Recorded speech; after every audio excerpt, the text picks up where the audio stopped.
A date which will live in infamy. Both of those projects, initiatives, got off the ground because of the Great Arab Revolt. The 11 Olympic team members slain in West Germany. The Olympic Games. Zugerecht waren Brüder in Amerika. Schon 1000 Shabbos at the Skitzal. Out of the 24 who were killed were Americans who had come to learn in Hebron. I say 1 million Jewish children who were made to be cut loose.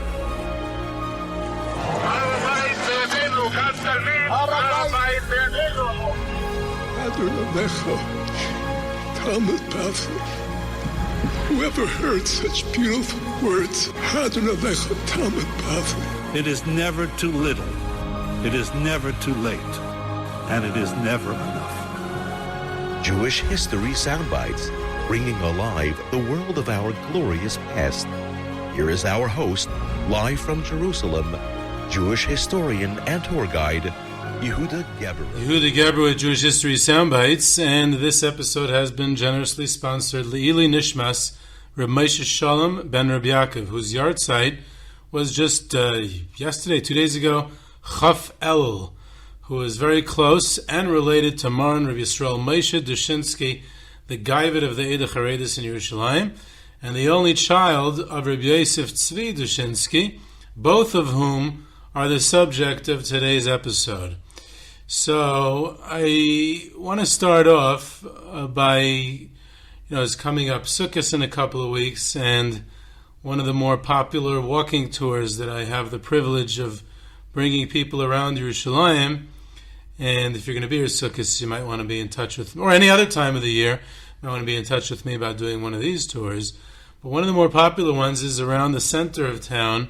We explore the history in the Yafo, Machane Yehuda, Shuk, that whole general vicinity of the area. And it always comes as a surprise to the group when we go down Rehov Yafo to the old Sharei Tzedek building, and which is today the Israeli TV broadcasting or whatever. And on the property of the old Sharei Tzedek building, behind it, down by the Agrippa side, so there's this entrance that no one ever noticed. It's a tiny little place of a cemetery, a forgotten cemetery, smack in the middle of this urban environment, and they're doing construction there, so it's always noisy and dusty, and you can literally miss it. It's this tiny little place, and it's a cemetery. And you go in there, and there's a few celebrity Kvarim there. There's Dr. Moshe Wallach, the one who founded and built Sharei Tzedek, and there's Rabbi Chil Michel Schlesinger, the Rosh Yeshiva and founder of Kol Torah. And then the main famous people who are buried there is Rav Yosef Tzvi Dushinsky, who's the main story that we're going to talk about today, and his son, his only child, Rabbi Yisrael Moshe Dushinsky, who succeeded his father in his positions, in all of his positions actually. So it's they're tucked away in the middle of nowhere, and overlooked. And not only that, but Maharitz Dushinsky, as he was known, Rabbi Yosef Tzvi Dushinsky, he passed away on Erev Sukkot, the busiest day of the year in Yerushalayim. So it's in a forgotten cemetery on Erev Sukkot, and unfortunately, not enough people go visit his gravesite and hear about this great man, a real leader, at a unique time in history. And it's a bit of an irony and symbolism that he is in this forgotten cemetery, because he's someone who's kind of tried to walk a tightrope and has been forgotten by both sides to a certain extent. So here we're going to bring back a little bit of the memory and the important place in history that he played at his time. So definitely you'll want to come along on one of those tours in that area, and I'm looking forward to taking you around.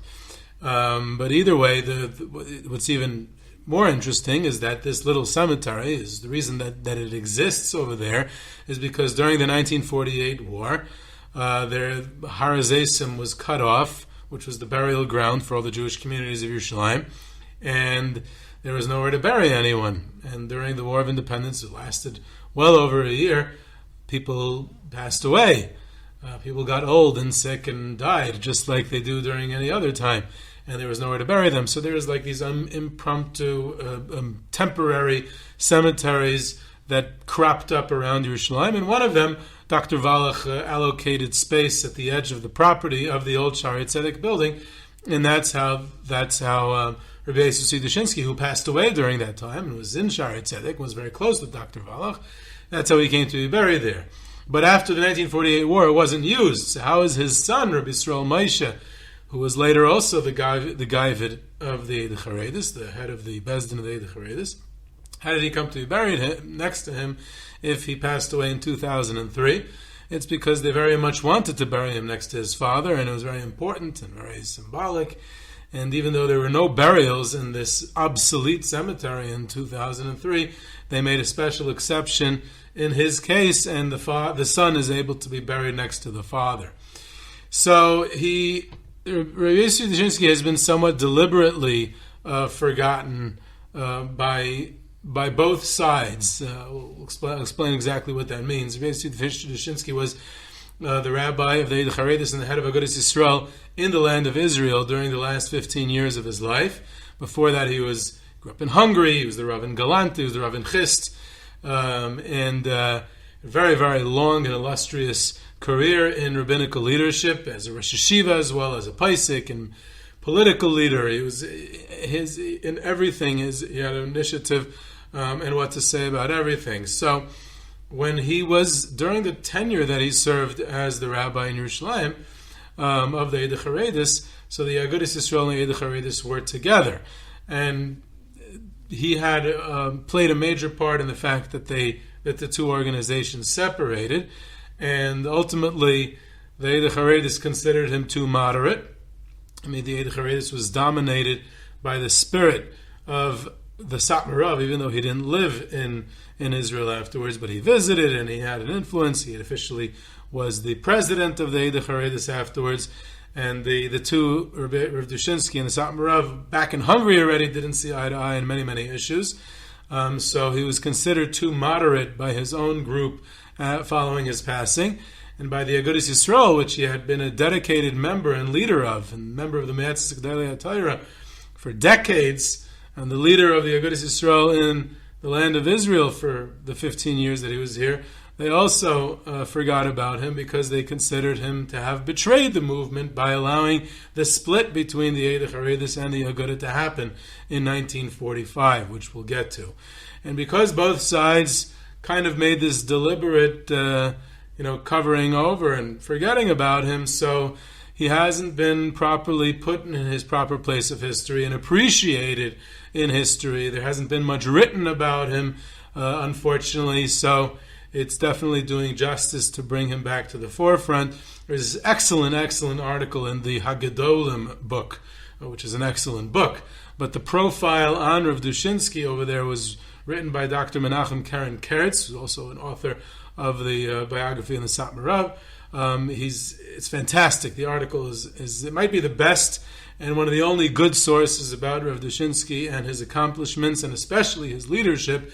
And I used that article as the primary source for most of what I'm going to speak about, although I used other articles and books as well. There was a little bit of a biography once written about him, covering the first half of his life, and there's a few other stuff out there as well. The last 15 years of his life, Rav Yosef Tzvi Dushinsky was the spiritual leader of the Vad Ha'ir HaAshkenazi. That's what the organization was called, and that eventually he oversaw its consolidation into what's now known as the Eidah Chareidis, and he consolidated that and renamed it in 1937, several years after his arrival in Yerushalayim. So he had grown up in Hungary. He had been a Oberland, Ashkenaz, Hungary of the school of the Chassam Sofer. He even learned in Preshberg Yeshiva by the Reb Simcha Bunim Sofer, the grandson of Chassam Sofer, the Shevet Sofer, for several years. And he was I'll get to his bio soon. Now I'm just going to, we'll get to the basic bio, not soon. Towards the end, I'll do a little bit of a basic bio, but I want to make the focus over here about his last 15 years, about his time in Yerushalayim. So, like I said, he served as a rabbi in Hungary and Slovakia in between the two wars, in Galanta and Chust. And in 1933, he succeeds Rav Yosef Chaim Sonnenfeld. In fact, he comes a year and a half following Rav Yosef Chaim Sonnenfeld's passing. So for a year and a half, the position of Eidah Chareidis and Agudas Yisrael in Palestine is empty. And he only arrives a year and a half later, even though his candidacy had already been proposed while Rav Chaim Sonnenfeld was still alive. But it took quite a bit of time until they confirmed it and until he arrived. So he comes a year and a half later, approximately. So this position as the head of the Vad Ha'ir Ashkenazi, which eventually becomes Eidah Chareidis, it also included his heading the Palestine branch of the Eretz Yisrael branch, essentially, of the Agudas Yisrael, which were under the same umbrella at the time. And he stood at the spiritual helm of his community. He founded, led, and delivered shiurim in a yeshiva, which, like I said, he founded and nurtured and fundraised for, and he delivered the shiurim there. So his yeshiva was a very full-time position. He was a rosh yeshiva, and he had a very unique derech halimud, a style of learning as well. He answered halachic questions from across the country and beyond, many, many halachic queries. He was a renowned paisik, and unlike many other religious leaders of his day, he took a very proactive stance and initiative in the political realm as well.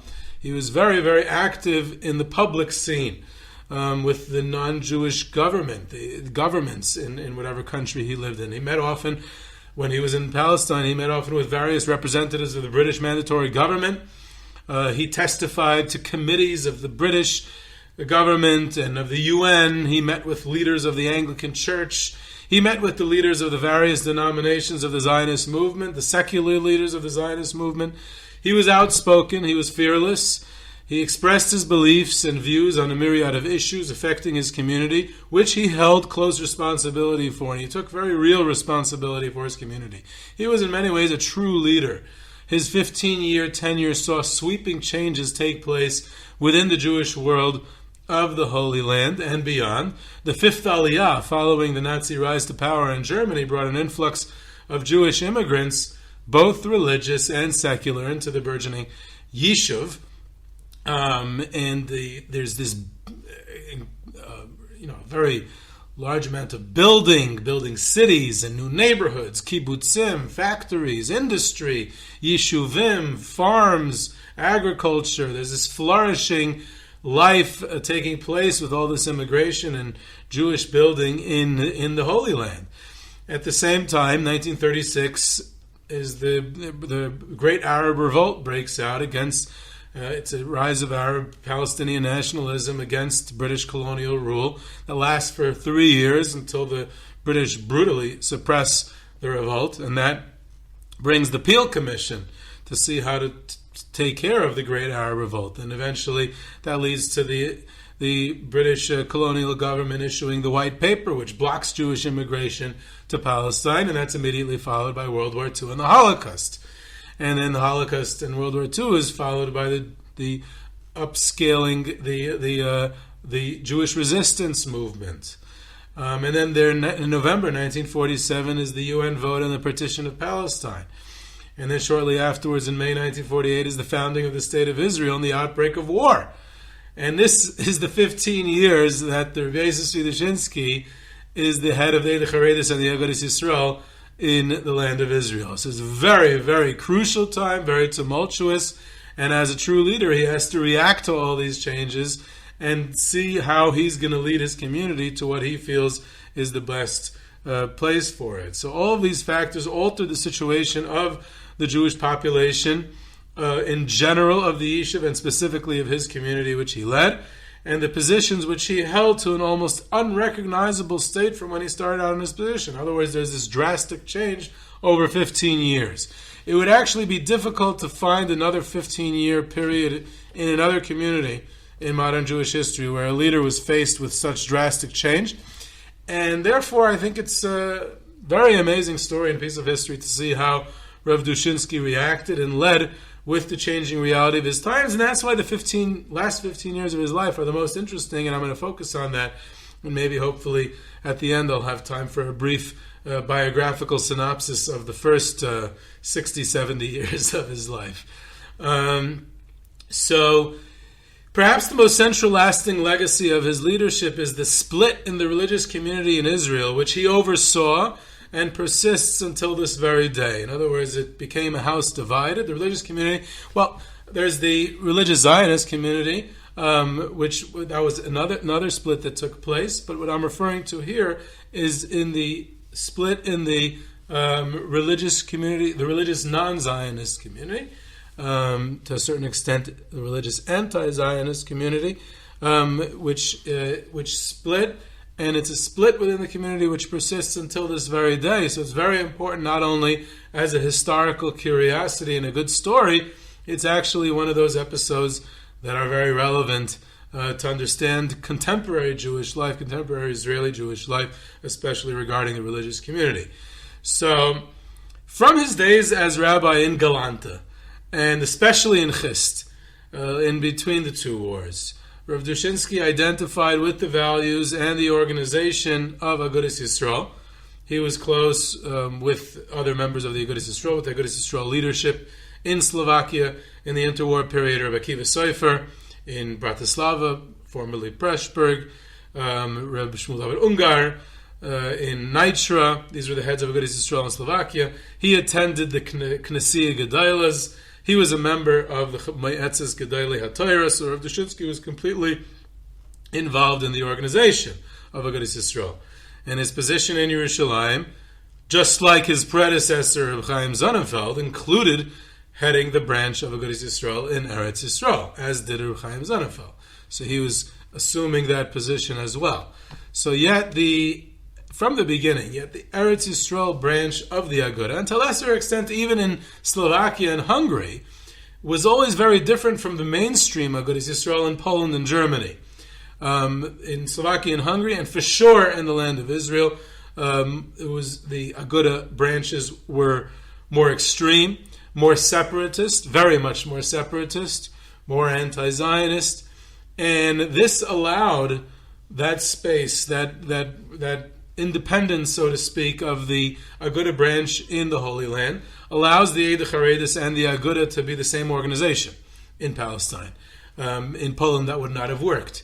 There's this idea which comes from Hungary, comes from Rav Dushinsky's own world, which is the Hungarian separatist philosophy, Teilung, which the community separates from the mainstream community. In Hungary, it was the case of the Neolog, which was a Hungarian variation of, I guess we can call it reform, or it's not exactly reform like in Germany or the United States, but it's uniquely Hungarian. It's a non-orthodox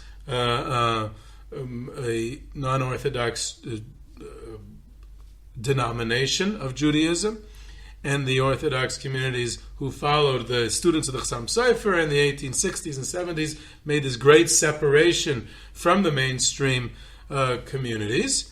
But the Hungarian separatist philosophy, as the century progressed and into the 20th century, became a double separation. It's not enough just to separate from the Neolog, from the secularists.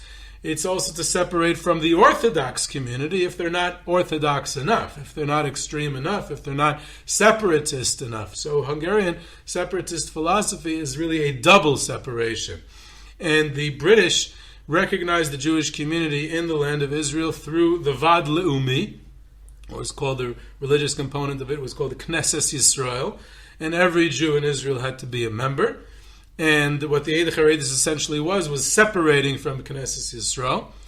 And that was Reb Chaim Sonnenfeld's, again, the Hungarian philosophy, is separating and creating the Vada Yer Ashkenazi, which was a new entity, and he got government recognition. The British recognized the right, just like the Hungarian government recognized the right in Hungary, the British recognized the right in Palestine for people who wished to not be members of the Knesset Yisrael, to submit a formal submission that they're separating from the Knesset Yisrael, they're resigning their membership, and they're members only of the Vad Ha'ir Ashkenazi. So in order to be a member of the Agudas Yisrael in the land of Israel, you had to resign in Palestine. We're going to concentrate on the political entity for the time being. You had to resign from Knesset Yisrael and joined the Vadar Ashkenazi. Otherwise, you'd not be considered a member of Agudas Yisrael, which had ramifications for elections, for voting, for funding, for institutions, for education, for all kinds of things. Agudas Yisrael was a powerful organization. So you could only be a member of Agudas Yisrael in Palestine if you resigned your membership in Knesset Yisrael, which was the mainstream Jewish community. So this is the situation that Rav Dushinsky becomes the head of. Another crucial point is that the Eidah Chareidis, and by extension, Agudas Yisrael, receive British government recognition as a legal communal entity, meaning in which I mentioned, but what I mean, just as an example, is that their own kashrus organization, their own right to levy taxes, their own funding, their own educational institutions, and all of this is outside the Vad Leumi with a mainstream community. Autonomy, and especially in regards to education, which was the primary focus of Rav Dushinsky over the years, Jewish education and the educational institutions which he oversaw, this was the ultimate goal, was to be the autonomous. And this situation where the old Yishuv / Hungarians of Yerushalayim controlled the Aguda in the country, it became untenable in the 20s and 30s. And the reason for that is because of immigration. The reality on the ground changes. And this is always an important reality of social history, is that leaders don't make the changes, the people make the changes. Reality changes, society changes.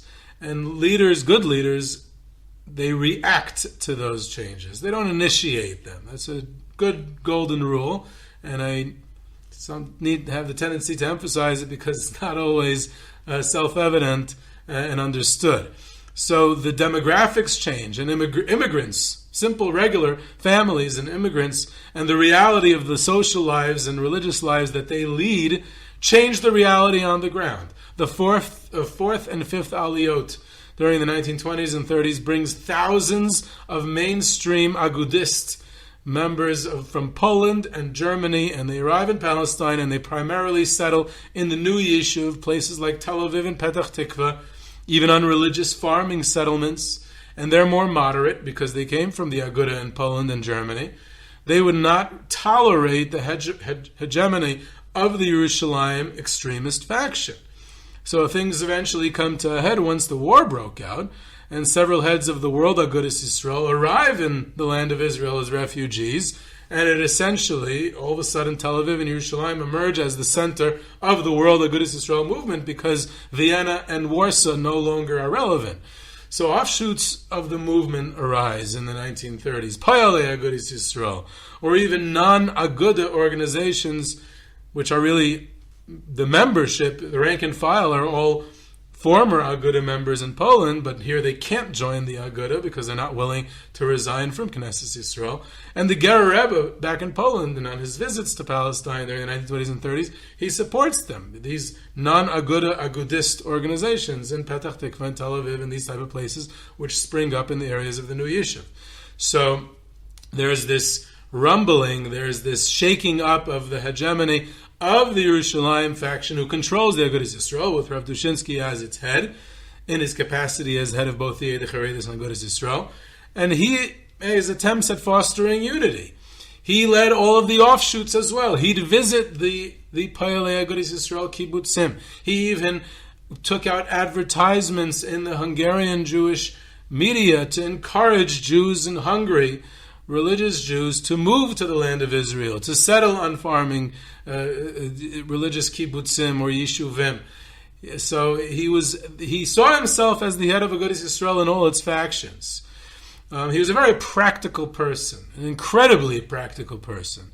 He never engaged in the fundamental or religious or mystical or ideological opposition to secularism, nationalism, Zionism, which was so common of his contemporaries, most notably his adversary of many years, the Satmarav, with the 3 Shavuos, the 3 oaths, and he made it a messianic anti-Zionist movement. Rav Dushinsky was never like that. He was very opposed to Zionism. He signed on back in Europe in Galanta and Chust. He signed on these proclamations against it, and he combated it, and he had his positions very clear, but it was in a much more practical sense. What's practical? What it makes sense for? What are the threats? How can I protect my community? How do I perceive the threat? And what needs to be done in order to carry out in a practical sense? And his entire leadership career resonated as someone with 2 feet planted firmly on the ground. Very practical person who very responsibly weighed every response and opposition he did regarding its relevance for that given situation. To that end, he chose very often not to engage in opposition when he envisioned that his efforts would be futile. He simply ignored many issues. He only engaged in efforts when he thought that he could achieve practical results.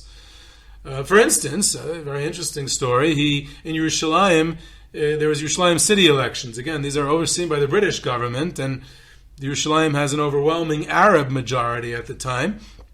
So what happens is that the Jewish community of Yerushalayim, secular, religious, Zionist, anti-Zionist, everyone decides to get together and create a Jewish ticket in order to garner more power on the city, on the municipal elections of Yerushalayim in 1934 under the auspices of the British mandatory government. So Rav Dushinsky goes ahead and cooperates together with Rav Kook.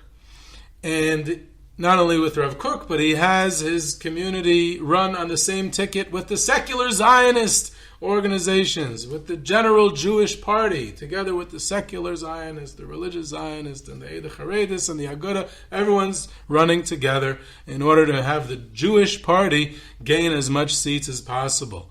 Because he saw that practically that's what made sense at that time. Now, this action garnered the harsh criticism of Rabbi Chanan Wasserman in Baranovich. He heard about it, and he wrote this very sharp letter. It was a private letter, and it was eventually leaked to the media. And this is likely one of the only instances in history where an extreme Hungarian rabbi, head of the Eidah Chareidis, was considered moderate relative to a Litvish rosh yeshiva, who is considered in this instance the one who is more extreme. It's a very, very rare situation. Rabbi Chanan later apologized to Rav Dushinsky. Rav Dushinsky later on testified at the Peel Commission, at the Woodhead Commission. He met with the heads of the British government. He presented the position of Agudas Yisrael there. He attended the Knesset Gedolah of Agudas Yisrael in Marienbad in 1937. He then embarked on a fascinating and successful project, usually overlooked. This Vad Ha'ir Ashkenazi was composed of a loose collaboration with the remnants of some of the pre-World War I old Yishuv Kailalim, primarily the Shomer HaChaimis Kail of the Hungarian Oberland community. There was also a Hasidic Bezdin and a Prussian non-Hasidic Bezdin. So it was this kind of like loose composite of these different communities of the remnants of the old Yishuv. So what Rav Dushinsky does in 1937, already envisioning a future split with the Agudas Yisrael, because he saw the cracks that appeared on the horizon, which he headed along with Rav Moshe Blau at the same time. So due to the influx of all these moderate elements which I mentioned before, from Poland and Germany in the 1930s, he decides that the first thing we need to do is to close ranks within the old Yishuv and to consolidate these disparate groups into one Bezdin and political organization, which was renamed the Eidah Chareidis. So this was a major step in unity within the conservative camp.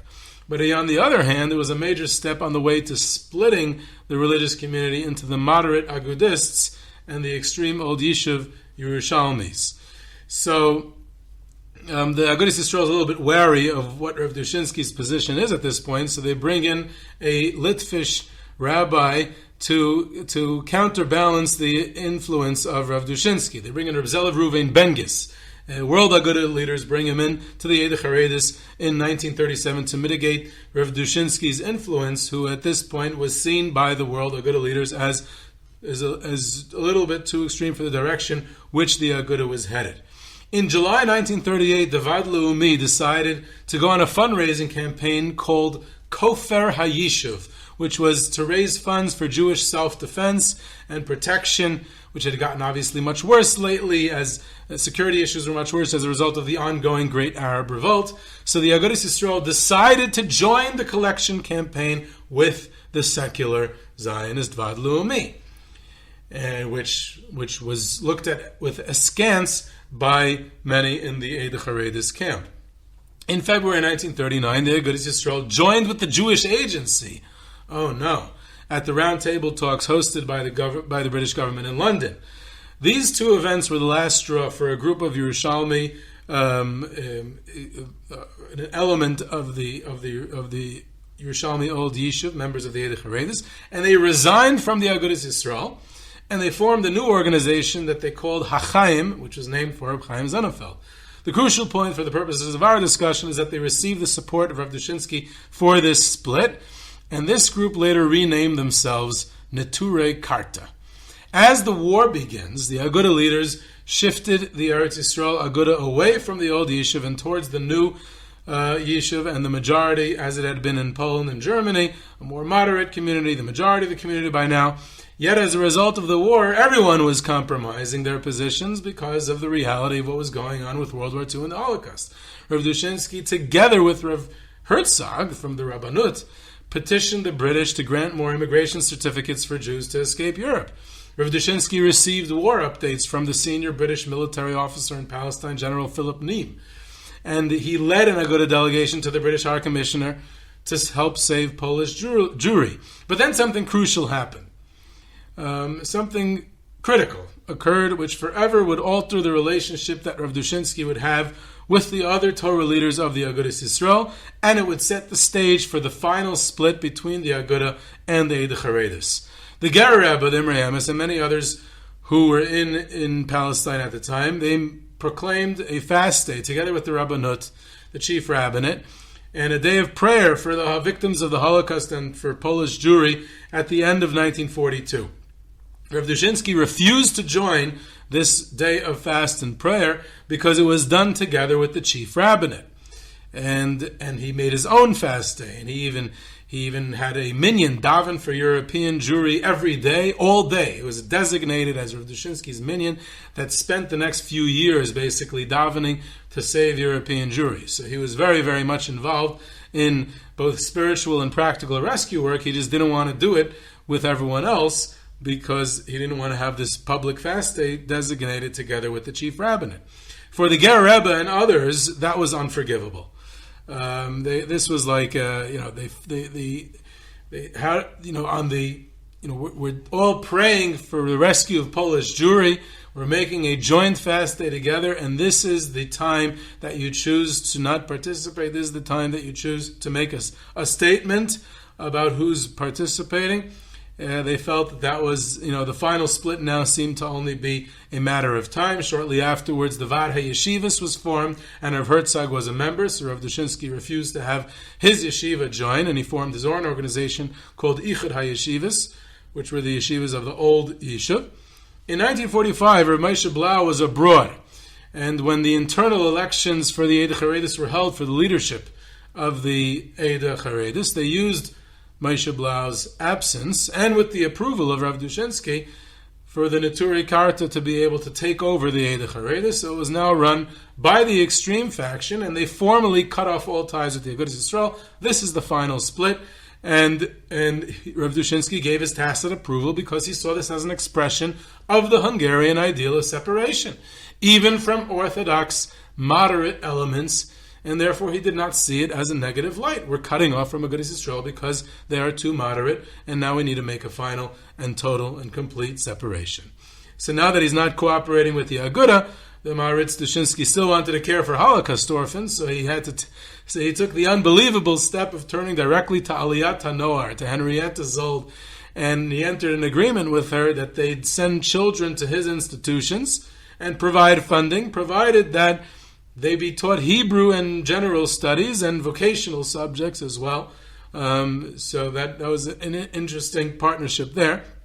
With the founding of the State of Israel, the Rav Yosef Tzvi Dushinsky finally found himself in between the two worlds that had both distanced themselves from both his positions and leadership.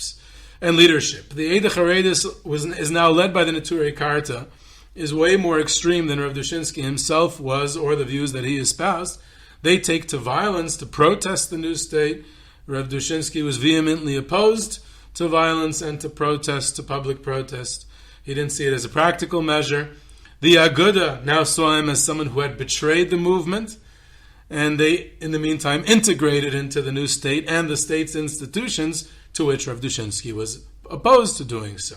So it was in that situation that he passed away on Erev Sukkot in 1948 in besieged Yerushalayim in the Shaarei Tzedek hospital and buried in its courtyard, one of the greatest rabbinical leaders of modern times. He also had a yeshiva in Yerushalayim, which was much smaller than the yeshiva he had back in Chust. And Chust in Slovakia was pretty much the largest yeshiva in the entire Slovakia. It had nearly 400 students at its peak, and it was one of the most important and prestigious yeshivas in all of Slovakia that he oversaw in Chust, and he had a yeshiva in Galanta earlier also. His yeshiva in Yerushalayim had between 100 and 150 students, so it was about a quarter of the size. And it was also more modern, surprisingly. He had students in his Yerushalayim yeshiva, many of them were clean-shaven, or didn't have payas. He had a more modern yeshiva, interestingly enough. He was a renowned paisek halacha, lots of modern issues, not always in a stringent fashion. He allowed the use of electricity on Shabbos, for instance, which was unlike the position of his contemporary, the Chazon Ish. And all of this, of course, is in the last 15 years of his life in Yerushalayim. He had a very lucrative rabbinic career, a yeshiva and teaching and leadership in Hungary and Slovakia for over 40 years before Yerushalayim, which is quite an interesting story as well. Just how he came to be appointed as successor to Reb Chaim Sonnenfeld at the helm of the Vad Ha'ir Ashkenazi and the Aguda branch in the Holy Land is a interesting story. Moshe Blau, who was the head, the one who ran the Agudas Yisrael, he went on this trip while Rav Sonnenfeld was still alive to go seek out a successor in Europe. He originally wanted Reb Mendel Zak of Riga. There's correspondence between Moshe Blau and Moshe Blai and Reb Chaim Ozer Grudzinski in Vilna to ask his advice who he recommends to succeed Reb Chaim Sonnenfeld, and eventually the candidacy of Rav Dushinsky is proposed. He visits Yerushalayim, he meets with everyone, with Moshe Blai, with all the other people there, including Rav Sonnenfeld himself, who passes away just a few days later, and Rav Dushinsky delivers the main hesped. So he's pretty much guaranteed the job because it didn't work out with Reb Mendel Zak of Riga. But then the candidacy of the Satmarov emerges, and that got a little sticky, and until it was solidified, Rav Dushinsky's position. I also want to briefly mention the only son and successor of Rav Dushinsky is Rabbi Yisrael Moshe Dushinsky.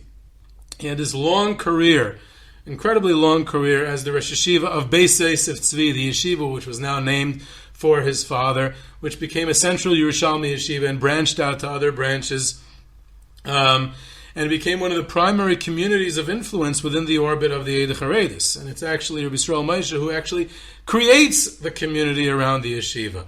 And as Rav Yosef Tzvi Dushinsky, over the course of his life, he had shifted. One of the sub-stories of Rav Dushinsky's career is that he shifts from Oberland Ashkenaz to becoming more and more Hasidic as his life progresses. When he was in Chust, it was already much more Hasidic, and when he was in Yerushalayim in his later years, he was even more Hasidic, and it's fully realized by his son, Rabbi Yisrael Moshe, who becomes essentially a Hasidic court and a Hasidic community, and he creates the community, and he creates it around the yeshiva, forms it into a Hasidic court, bringing it full circle from Oberland to Hasidus. But what's fascinating about it is that the conduit through which that happens, that journey from Oberland to Hasidus, is through the yeshiva. It becomes a yeshiva community. That's what I find so fascinating, and it's in the larger context of how the yeshiva and the education becomes the focal point of how to rebuild a community or how to even form or transform a community, and it's the center point, it's the building blocks from which the current day Dushinsky community is formed. Rabbi Yisrael Moshe eventually succeeds into his father's position as the Gaivet of the Eidah Chareidis. To the best of my knowledge, it's the only father and son to hold the position. Ironically, the Eidah Chareidis, which is one of the most conservative, insular, traditional communities in the Jewish world, has the least dynastical and most democratic process of appointing its leadership, which is another story. So the fact that they even took Rabbi Yisrael Moshe as the Gaibid is quite a testimony to his greatness and leadership qualities in his own right, as he's not just riding on his illustrious father's coattails. He had been managing his father's yeshiva and building the Kehillah and overseeing its transition from Oberland to Hungarian Hasidic court around the yeshiva, and then he emerges as a Paisik. He's appointed to Eidah Chareidis on the Bezdin in 1968, and then he's appointed to second in command as the Ravid in 1989, and then with the passing of Rav Moshe Aryeh Freund in 1996, he's elevated to the Gaibid, to the titular head of the Eidah Chareidis, and he passes away at the age of 81 in 2003. And despite the fact that there was no burials in that little cemetery of the old Shaarei Tzedek building on Rehov Yafo for well over a half a century, they still buried him next to his father. It's basically the only new grave there. I remember his funeral, and of course I go to his cemetery. So it didn't get really to his basic biography. Maybe I'll just mention briefly. He's born in 1867. He studies in the Pressburg Yeshiva by Reb Simcha Bunim Seifer, the Shevet Seifer. He later marries Shendel, the daughter of Reb Mordechai Yehuda Leib Winkler, the Levushe Mordechai, later the rabbi of Mad, one of the most important rabbis in Hungary. We go to Mad on trips to Hungary. It's right near Karastir. He was married to her for nearly 30 years, and unfortunately they didn't have any children. And after she passed away, he was in his 50s already. He marries Esther Newhouse of Pressburg. She was a young widow in her 20s, and they had this one child, Rabbi Yisrael Moshe, who, as I mentioned, was his successor. So he becomes the rabbi in Galanta in 1894. He was 27 years old, and he's the rabbi there for the next 27 years. And he opened the yeshiva there, and that's when he starts to get well known. Despite the fact that he was very opposed to the Zionist movement, he actually delivered a eulogy for Rabbi Yitzchak Yaakov Reines, the founder of Mizrachi, the rabbi in Lida, when he passed away in 1915. Despite the ideological differences, this became one of Rav Dushinsky's hallmarks, and unlike many of his adversaries, unfortunately, is that though he was quite extreme in some of his views, and he was outspoken, he was always respectful, never personal. He was very responsible, level-headed. One of his students in the Galanta Yeshiva was Rabbi Dr. Leo Jung. He was a student at the yeshiva in Galanta. And my esteemed colleague, Davi Safir, wrote an extensive article several months ago for Mishpacha magazine about Rabbi Dr. Leo Jung. And he graciously shared with me an excerpt from Rabbi Jung's memoirs regarding his time as a student of Rav Dushinsky in Galanta and the relationship he maintained with him later on in life. So I'm going to quote from that memoir of Rabbi Jung, so you got a little bit of the feel of what it was like Rav Dushinsky in his younger years when he was still the rabbi in Galanta. So I'm quoting from Leo Jung's memoir. Galanta was a small town consisting mainly of one long street, not far from Bratislava, then called Pressburg. There were two rabbis, one the head of the Great Yeshiva, Rav Yosef Tzvi Dushinsky, the other Rabbi Yamin Seidel, a cheerful saint. Contact between the two congregations was comradely but not intimate. At the yeshiva, Rav Dushinsky started the morning shir with interpretations from a passage from Chumash, and then Chayves Halvavis, which he would spend the rest of the morning expounding on a page of Talmud. He paid special attention to every word of the classic commentary Rashi. We learned from him how to read with complete concentration every utterance of that sage, and how to anticipate the problem later scholars broached by reading between the lines of Rashi's text. The Rav included the early commentaries in his lectures, but with amazing learning found proper answers to difficult textual problems and stray references in other parts of the Talmud. He eschewed artificial expositions and insisted on the student's appreciation of principle and precedent as the timeless method in the history of Jewish law. He was austere, almost hermit-like in his private life. At 2 o'clock in the morning, the light in his study was still shining, but at 6 o'clock he was ready for the morning services. Even in my youthfulness, I noticed the sad countenance of his wife. She had been granted no children, and often in the solitude of her disappointment she could be found standing in the gate of her home, looking into a bleak future. Many years later, in 1933, I met the Rav, his second wife, and their only child, who had just then become bar mitzvah, in the port of Trieste. My wife and I had come back from Israel, and the rabbi and his family were leaving for the Holy Land.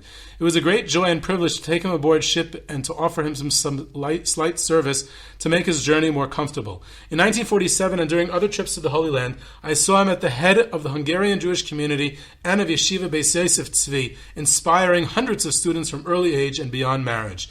In his great library, I found many scholarly treasures. Nothing gave me more satisfaction than my effort at his request to prepare the appointment of his son as his successor.